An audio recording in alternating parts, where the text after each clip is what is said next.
নমস্কার, বিপুল দে জয়মা ইউটিউব চ্যানেলে সবাইকে আর একবার স্বাগত। আজকে আপনাদের নিয়ে যাব একদম শহর কলকাতার বুকে, এই কোলাহল যুক্ত শহরে কোলাহল মুক্ত এক আশ্রমে। শান্ত নিরিবিলি পরিবেশ। এই শহরের বুকেও যে এত শান্ত নিরিবিলি পরিবেশ হতে পারে, এই আশ্রম না গেলে আমার হয়তো জানাই হতো না। যাই হোক, আপনাদের বলবো এখানে কিভাবে আসবেন, কিভাবে পুজো দেবেন, কিভাবে এখানকার ভোগের ব্যবস্থা করা হয়, এখানে থাকবার ব্যবস্থা আছে কিনা, সম্পূর্ণটা আপনাদের দেখিয়ে দেব।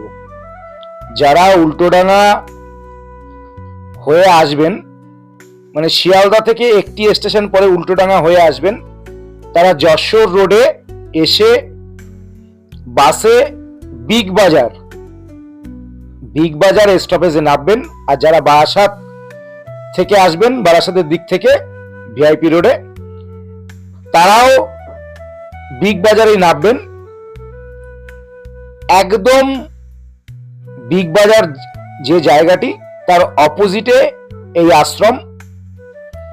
চলুন, আমরা একদম আশ্রমের সামনে এসে গেছি।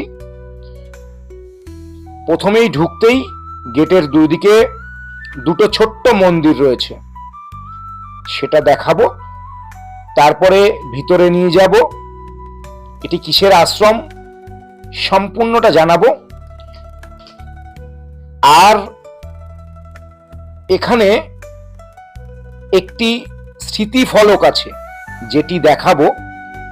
বহু ভিডিওয় হয়তো এই আশ্রমের আপনারা দেখেছেন, কিন্তু এই স্মৃতিফলক অনেকেই দেখান না, কারণ এখানে একটি বেদনা ভরা কাহিনী যুক্ত রয়েছে।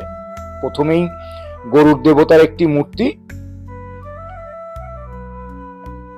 হাত ঢোকবার বাদিকে, আর ডান দিকে বজরংবলীর একটি মূর্তি।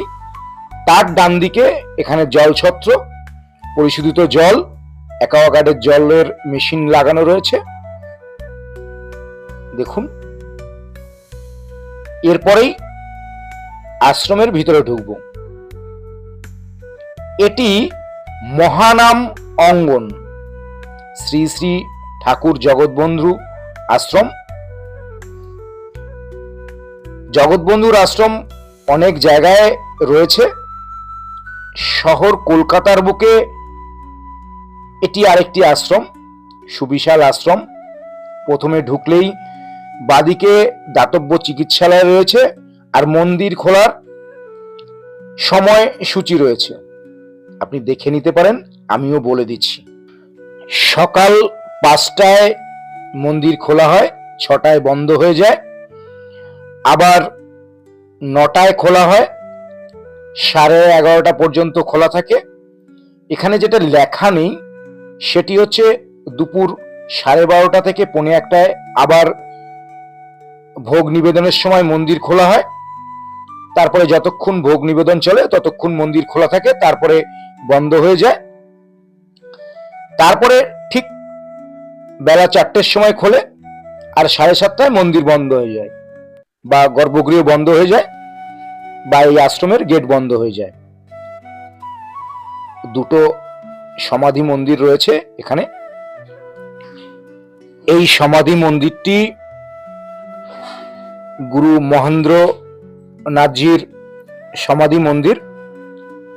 চম্পাহাটির বাসিন্দা রাধারানী জি এই শ্রীনামের অঙ্গনে এটি তৈরি করিয়েছেন, তারই স্মৃতিতে। চলুন, এরপরে সোজা মন্দিরের দিকে আমরা প্রবেশ করি ধীরে ধীরে। শ্রী শ্রী মহানাম অঙ্গন, এক চূড়া বিশিষ্ট একটি সুন্দর মন্দির। উপরে একটি চূড়া রয়েছে। প্রথমেই অফিস ঘরের এখানে নাম্বার রয়েছে একটি বোর্ডে। সকাল 9টা থেকে দুপুর 1টা পর্যন্ত অফিস কার্যালয় খোলা থাকে। মোবাইল নম্বর, ফোন নাম্বার দেওয়া রয়েছে, চাইলে আপনারা যোগাযোগ করতে পারেন। আর ভোগের কুপনের জন্য এই নাম্বারে যোগাযোগ করে আগের দিন কথা বললে তারা আপনাদের জন্য ভোগের ব্যবস্থা করবে। আর যদি 1-8 জন আসেন তাহলে আগে থেকে ফোন করার কোনো প্রয়োজন নেই, গেলেই আপনি ভোগ পেয়ে যাবেন। আর প্রথমেই নাট মন্দিরে ঢুকে নাট মন্দিরের উপরের দিকে সমস্ত পটচিত্রে বিভিন্ন মনীষী গুরুদেবদের ছবি টানানো রয়েছে।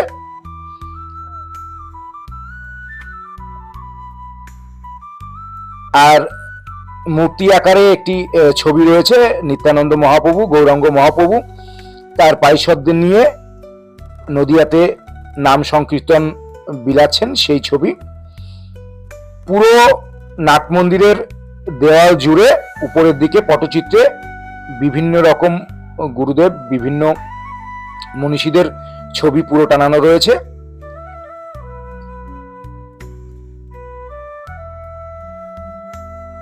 দেখুন এখানে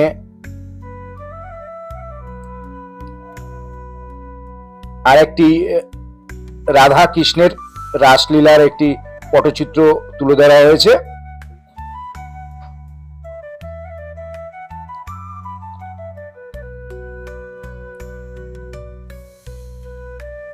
এখানেও বিভিন্ন গুরুদেবের, সেখানে রাম ঠাকুর, লোকনাথ বাবা, তৈলঙ্গ স্বামী, এমনকি শ্রীমায়েরও ছবি এই নাম অঙ্গনে রয়েছে। এরপরে মূল যে দরজা থেকে আমরা ঢুকলাম তার ডান দিক এবং বাদিক,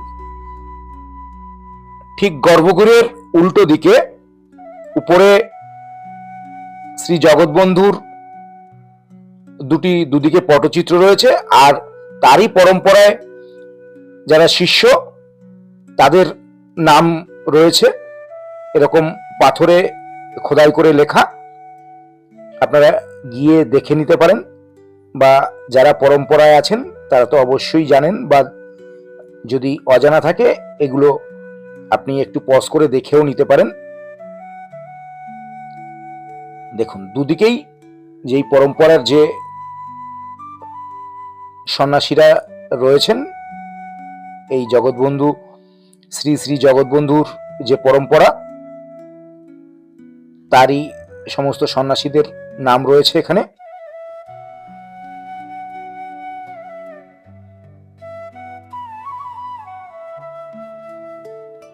তাদেরই স্মৃতির উদ্দেশ্যে পাথরে খোদাই করে সেই সব নাম রয়েছে। এরপরে এই নাট মন্দিরের নিচে কিছু মূর্তি করা রয়েছে। প্রথমেই রাসলীলারত একটি মূর্তি, তারপরে একটি গোপালের মূর্তি,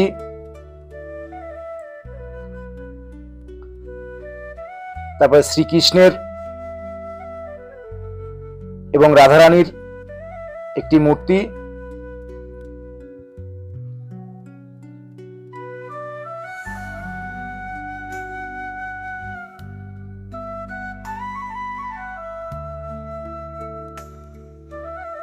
এখানে পঞ্চতত্ত্বের মূর্তি রয়েছে।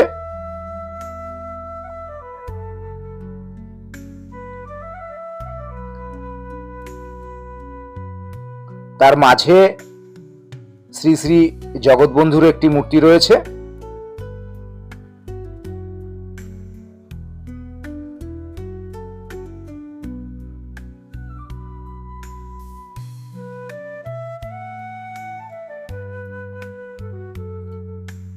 এই মূর্তিগুলোর উপরে সমস্ত লেখা রয়েছে, আপনারা গিয়ে দেখে নিতে পারেন কি কি মূর্তি রয়েছে, কিভাবে তার কি বিশদ বিবরণ। তারই ঠিক পাশে এখানে রাম সীতার একটি মূর্তি রয়েছে এবং নিত্য পূজিত হয়। দেখুন রাম, সীতা এবং লক্ষ্মণের মূর্তি নিত্য পূজিত হয় এখানে। আর দেওয়াল জুড়ে শ্রী শ্রী প্রভু জগৎবন্ধুর বাণী রয়েছে। নাট মন্দির থেকে একটু উঁচুতেই গর্ভগৃহ।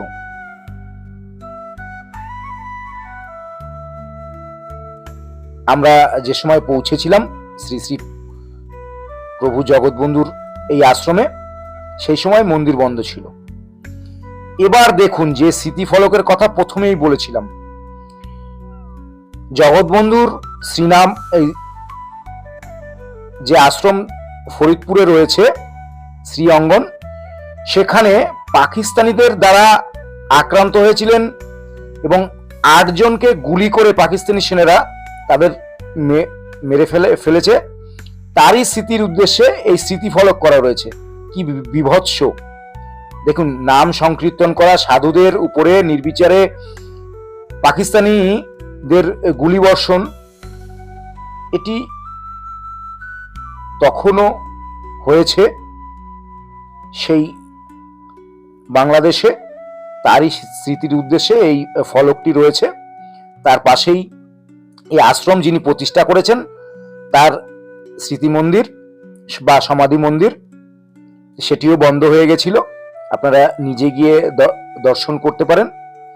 যে কোনো একদিন আসুন, আশা করি ভালো লাগবে। দেখা হচ্ছে অন্য আর একটি ভিডিওতে।